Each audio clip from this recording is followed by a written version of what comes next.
স্বামী বলছে পর্দা করো, তোমাকে ভালোবেসে বলছি তুমি পর্দা করো, তুমি আমার অনেক প্রিয় একজন মানুষ, তুমি বেপর্দায় বাইরে যাবা, লোকজন দেখবে, কেমন হয়? ঠিক আছে, তোমাকে তো আমিই বিয়ে করেছি, তুমি আমার, মানুষ তোমাকে দেখবে কেন? প্রিয় মা ও বোনেরা, পর্দা ছাড়বেন না। আপনাদের জন্য 4টা কাজ: স্বামীর আনুগত্য করা, লজ্জাস্থানের হেফাজত করা, আপনার 5 ওয়াক্ত সালাত ঠিকঠাক মতো আদায় করা এবং রমজান মাসে সাওম রাখা। নবীজি বলেছেন সাল্লাল্লাহু আলাইহি ওয়াসাল্লাম, জান্নাতের যে কোনো দরজা দিয়ে ইচ্ছা আপনি প্রবেশ করতে পারেন। আপনার জন্য সহজ। আর স্বামীর আনুগত্য বলতে আমি বুঝাইনি স্বামীর দাসত্ব করতে হবে, এটা বলিনি। এখনকার কিছু ফ্যামিলিস্ট মেয়ে আছে, ওরা আনুগত্য শব্দ মনে হয় যে দাসত্ব মনে হয়। আনুগত্য দাসত্ব এক জিনিস না। আনুগত্য কি? স্বামী কোরআন সুন্নাহর অনুকূলে কোনো কথা বলেছে, আপনি মানবেন।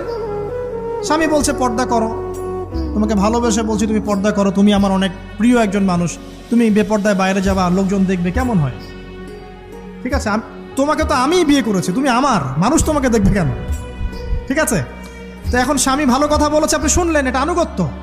আর ওই স্বামী যদি বলে আসো তো আমার কলিগরা এসেছে, তোকে খাবার সার্ভ করতে হবে, আসো খাবারটা পরিবেশন করো, এখন আপনি বেপর্দা হয়ে আপনার স্বামীর কলিগের সামনে খাবার পরিবেশন করতে শুরু করলেন, এটা কি আনুগত্য করতে হবে? এটা তখন আপনি আনুগত্য করবেন না। সিম্পল, কোরআন সুন্নাহর অনুগত কাজে আপনি স্বামীর আনুগত্য করবেন, বিপরীতে গেলে আপনি করবেন না। স্বামীর আনুগত্য মানে স্বামীর দাসত্ব নয়। আর এই হাদিসটা আপনি কেন ভুলে যান যে আল্লাহ রাসূল সাল্লাল্লাহু আলাইহি ওয়াসাল্লাম বলেছেন, আল্লাহ ছাড়া যদি কাউকে সেজদা করা যেত, সম্মান বুঝাচ্ছেন, আল্লাহ ছাড়া যদি কাউকে সেজদা করা জায়েজ হতো, আমি মেয়েদেরকে বলতাম যেন স্বামীকে সেজদা করে। কেন?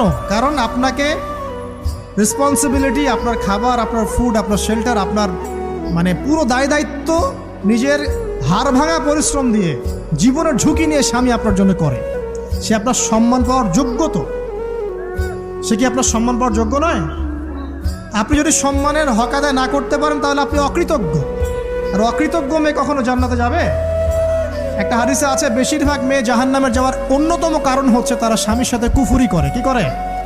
মানে সারা জীবন স্বামী ভালোবেসে যায়, ভরণ পোষণ দিয়ে যায়, সব চাহিদা পূরণ করে যায়, একদিন দেখবেন কথা কাটাকাটি হয়েছে, ওই দিন বলে বসবে যে তোমার কাছে আমি কিচ্ছু পাই নাই সারাদিন। এই যে কুফরি, এই কারণে তারা জাহান্নামে যেতে পারে বেশি। আল্লাহ হেফাজত করুন। আরেকটা কারণ হচ্ছে যে বেপর্দা। আপনাকে 4টা মূলনীতি ফলো করতে হবে।